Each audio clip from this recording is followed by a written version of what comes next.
সদ্য ঘোষিত সৰ্বভাৰতীয় নীট পৰীক্ষাৰ ফলাফলত জিলিকিল হিমাংশু তামুলী। বিশ্বনাথৰ বিহালী বিধানসভা সমষ্টিৰ অন্তৰ্গত বৰগাং মিলনপুৰ নিবাসী হেমকান্ত তামুলী আৰু অৰ্পণা তামুলীৰ সুযোগ্য সন্তান হিমাংশু তামুলীয়ে সৰ্বভাৰতীয় নীট পৰীক্ষাত 665 নম্বৰ লাভ কৰি সফলতা আনিবলৈ সক্ষম হৈছে। হিমাংশু তামুলীক KNSG লাইভৰ তৰফৰ পৰা আন্তৰিক অভিনন্দন জনোৱাৰ লগতে আগন্তুক দিনৰ বাবে শুভকামনা জ্ঞাপন কৰিলো। মই মোৰ স্কুলিং JNV শোণিতপুৰৰ পৰা কৰিছিলোঁ। ক্লাছ 6ৰ পৰা তাতেই পঢ়া 12 লৈকে। তাৰপিছত 23 মই 12 পাছ কৰিলোঁ। 93.2% আছিলে। তাৰপিছত মই ONGC Super 30 কাৰণে এপ্লাই কৰিছিলোঁ। তাত চিট পাই মই 11 মাহ গোলাঘাট চেণ্টাৰত পঢ়ি পেলাই এতিয়া নীট দিলোঁ। মই 665 পালোঁ। লগতে কেমেষ্ট্ৰি আৰু জুলজিত 180 ভিতৰত 180 ফুল মাৰ্ক পাইছোঁ। ষ্টাৰ্টিঙতেতো আমাৰ যেতিয়া চিলেবাছ খতম হোৱা নাছিলে, দিনত 7ৰ পৰা 8 ঘণ্টা মানে ক্লাছ চলিছিলে। তাৰপিছত চিলেবাছ আমাৰ নীটৰ 2 মাহ আগত খতম হ'ল, মাৰ্চৰ ফাৰ্ষ্ট উইকত। তাৰপিছত চিলেবাছ খতম হোৱাৰ পাছতো আমি এনেকৈ মানে মিনিমাম ক'ব গ'লে দিনত 12 ঘণ্টাকৈ পঢ়িছিলোঁ। আৰু তাতে আমাক তেনেকৈ ক'তো ওলাই যাব নিদিয়ে, মানে এটা বিল্ডিঙতে থাকোঁ। তাৰপিছত মানে ফোনো নিদিয়ে আমাক, 2 সপ্তাহৰ মূৰত এদিন ফোন দিয়ে 1 ঘণ্টাৰ কাৰণে, এই ঘৰৰ পৰিয়ালৰ লগত কথা পাতিবৰ কাৰণে। তো তেনেকৈ ডিষ্ট্ৰেকশ্যন নাই, বেলেগ কামো নাই, অকল পঢ়াৰ কামটো পঢ়িয়ে থাকোঁ মানে দিনটো। মই PGটো এনেকৈ নিউৰ' চাৰ্জন বা কাৰ্ডিঅ'ত যাম বুলি ভাবিছোঁ। এতিয়া চাওঁ এতিয়া কেনেকৈ হয়। কাৰ্ডিঅ' মানে হাৰ্টৰ। নীটটো দিনে দিনে টান হৈ আহিছে, ষ্টুডেণ্ট বহুত বাঢ়ি গৈছে, কাট অফো বাঢ়ি গৈছে। এতিয়া মানে নীটটো কোৱালিফাই কৰিবৰ কাৰণে মেইনলি NCERT পঢ়িলে হ'ব। মানে এতিয়া নীট এনেকুৱা হৈ গৈছে যে পূৰা NCERT পৰাই আহিব।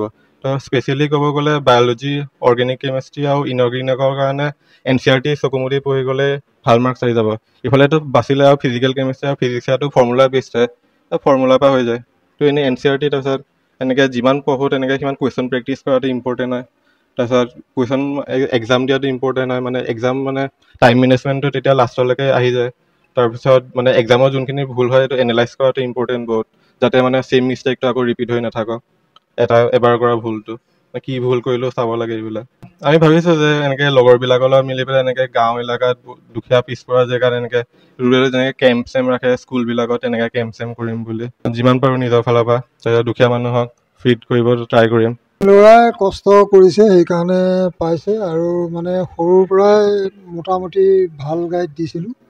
অলপ শাসনত অলপ মানে কষ্ট আমিও কৰিছিলোঁ, কাৰণ এটা সময়ত 7 বছৰ দিন যেতিয়া তাৰ জন্ম হৈছিলে তেতিয়া মোৰ চাকৰি হোৱা নাছিলে। তো তাৰপিছত নৱোদয়ত ছিট পাই গ'ল। নৱোদয়ত পঢ়োৱাৰ পিছত অলপ সকাহ পালোঁ। নৱোদয়ত 93 নে 4% পালেহি, মানে হায়াৰ ছেকেণ্ডেৰীত ছেকেণ্ড পজিশ্যন পালে। তাৰপিছত তাক কোচিং দিম মই মানে ভাবিছিলোঁ কি সি মানে APSC বা IS তাক কোচিং দিম বুলি ভাবিছিলোঁ।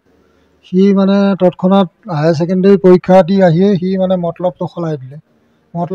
মানে মেডিকেলত যোৱা, মানে ছিনিয়ৰবিলাকৰ লগত যোগাযোগ কৰি মানে মেডিকেলত যোৱাৰ চিন্তা কৰিলে। মই ভাবিছিলোঁ মানে ইঞ্জিনিয়াৰটো কৰক, ককায়েকটো ডক্টৰ হ'লেই, সি ইঞ্জিনিয়াৰটো কৰক, কৰাৰ পিছত মই মানে কোচিং দি দিল্লীত ভাল কোচিং দি IS অফিচাৰ এটা মানে বনোৱাৰ মোৰ চিন্তা চৰ্চা আছিলে মনে মনে। কিন্তু যেতিয়া সি হায়াৰ ছেকেণ্ডেৰী পৰীক্ষা দি আহি ঘৰ পালেহি, সেইদিনাখনেই কৈছে মই মানে হেৰিত নাযাওঁ, ইঞ্জিনিয়াৰিঙত নাযাওঁ, মেডিকেলত যাম।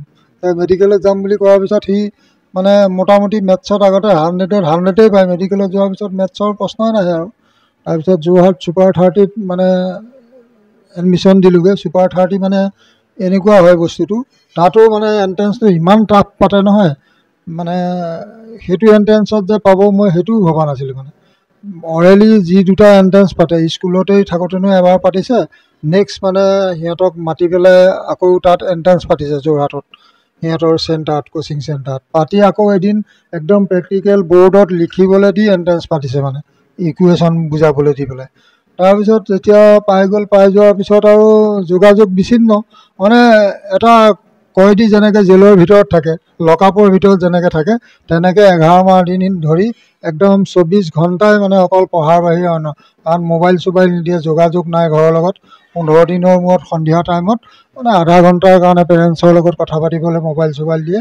এটা এনেকুৱা বিল্ডিং আছে 4-5টা ৰুমৰ, তাতে মানে জেলৰ প্ৰথমৰ অৱস্থাত সি মানে এনেকুৱা কান্দিছে নহয়, দুখ লাগিছিলে যে খুদ চাউলৰ ভাত দিয়ে, মানে গৰুৱে খাবলৈ নোপোৱা নিচিনা ভাত দিয়ে। ইমান কষ্টত দেউতা মই ঘৰলৈ যাম নে কি কৰোঁ। মই বোলো এতিয়াতো ঘৰলৈ আহিলে তাৰ পৰা এদিন থাকি পেলাই যদি গুচি আহে তেতিয়া 1000 টকাকৈ পইচা দিব লাগিব প্ৰতি মানে এনেকৈ।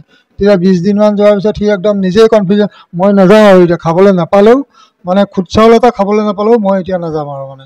গতিকে এই তাতেই লাগি শেষত মানে পৰীক্ষা দিয়াৰ দিনাই গধূলি মোক ফোন কৰিছে পৰীক্ষা দি আহি, দেউতা মই ইমানটো পাম চিয়'ৰ মানে।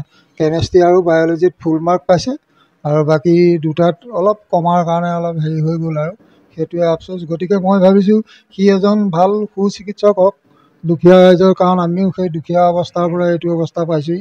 সি দুখীয়া ৰাইজক অকণমান সহায় কৰিব বুলি মোৰ অন্য একো আশা নাই, সেইটোৱে মোৰ মানে আশা আৰু মানে কামনা আৰু। কি বুলি ক'ম আৰু, সকলো মাকে ল'ৰা ছোৱালী ভাল হ'লে ভালেই পায়। গতিকে ময়ো তাকে কামনা কৰোঁ, খালি সৎ চৰিত্ৰৰ মানৱ দৰ্দী এজন সুচিকিৎসক হওক বুলিয়ে সেয়াই আশা কৰিছোঁ। ভাল কথা কৈছে বহুত, সেইটো ভাল লাগিছে শুনি। যদি তেনেকৈ ভাবিব পাৰিছে এতিয়াতো সিহঁত যথেষ্ট সৰু হৈ আছে। যোৱাবাৰ হাই ছেকেণ্ডেৰী পাছ কৰিছে আৰু এইবাৰ 18 বছৰত সোমাইছেহে। গতিকে ভাল চিন্তা কৰিছে এতিয়া, আৰু সেইটো যদি চিন্তা কৰিব পাৰিছে তেতিয়াহ'লে নিশ্চয় ভাল হ'ব বুলি আশা কৰিছোঁ।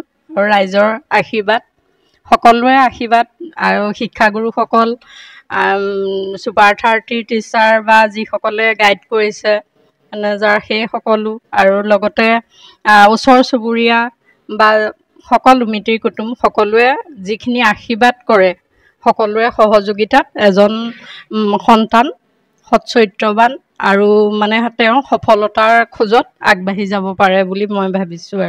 আৰু তেনেকৈ ভাবিছোঁ সকলোৰে আশীৰ্বাদ পাব যেতিয়া নিশ্চয় ভাল হ'ব ভৱিষ্যতটো। সৰ্বভাৰতীয় পৰ্যায়ৰ নীট পৰীক্ষাত আমাৰ ভাইটি হিমাংশু তামুলীয়ে যি ফলাফল দেখুৱাবলৈ সক্ষম হৈছে, আমি শুকানখুটি মিলনপুৰ গাঁৱৰ বাসিন্দা হিচাপে অত্যন্ত গৌৰৱ অনুভৱ কৰিছোঁ। তেওঁ যথেষ্ট কষ্ট কৰিছিলে আৰু কষ্টৰ ফল যে মিঠা এইটো প্ৰমাণ কৰি দেখুৱালে। আৰু অকল এই পৰীক্ষাৰ যি ফলাফল, সেই ফলাফলত মই ভাবোঁ মোৰ শিক্ষাগুৰু শ্ৰদ্ধাৰ হেমকান্ত তামুলী ছাৰ আৰু অৰ্পণা হাজৰিকা তামুলী বাইদেউ, দুয়োগৰাকীলৈ মই বিশেষকৈ অভিনন্দন জ্ঞাপন কৰিছোঁ। কাৰণ মই জানো, যিখিনি সময়ৰ পৰা মই জানো, মোৰ বাল্য অৱস্থাৰ পৰা বাইদেৱে বা ছাৰে যথেষ্টখিনি আমাক শিক্ষা দিছিলে, আমি তেতিয়াৰ পৰাই জানো। সেই সময়ত ছাৰে যথেষ্ট কষ্ট কৰিছিলে আৰু ছাৰে জীৱনত কিমানখিনি কষ্ট কৰিছে সেই প্ৰত্যক্ষ উদাহৰণ আমি। আৰু কষ্ট যে অথলে নাযায়, পিতৃ মাতৃয়ে মই ভাবোঁ যে এজন সন্তান কি হ'ব কাইলৈ, কেনেকুৱা হ'ব তাৰ সপোন কিন্তু বাস্তৱত পিতৃ মাতৃয়ে দেখিব লাগে। সেই সপোনটো আমাৰ তামুলী ছাৰে হওক বাইদেৱে হওক দেখিছিলে, সেই সপোনটো আজি সেই সপোনটো হিমাংশুৱে বাস্তৱ কৰি তুলিছে।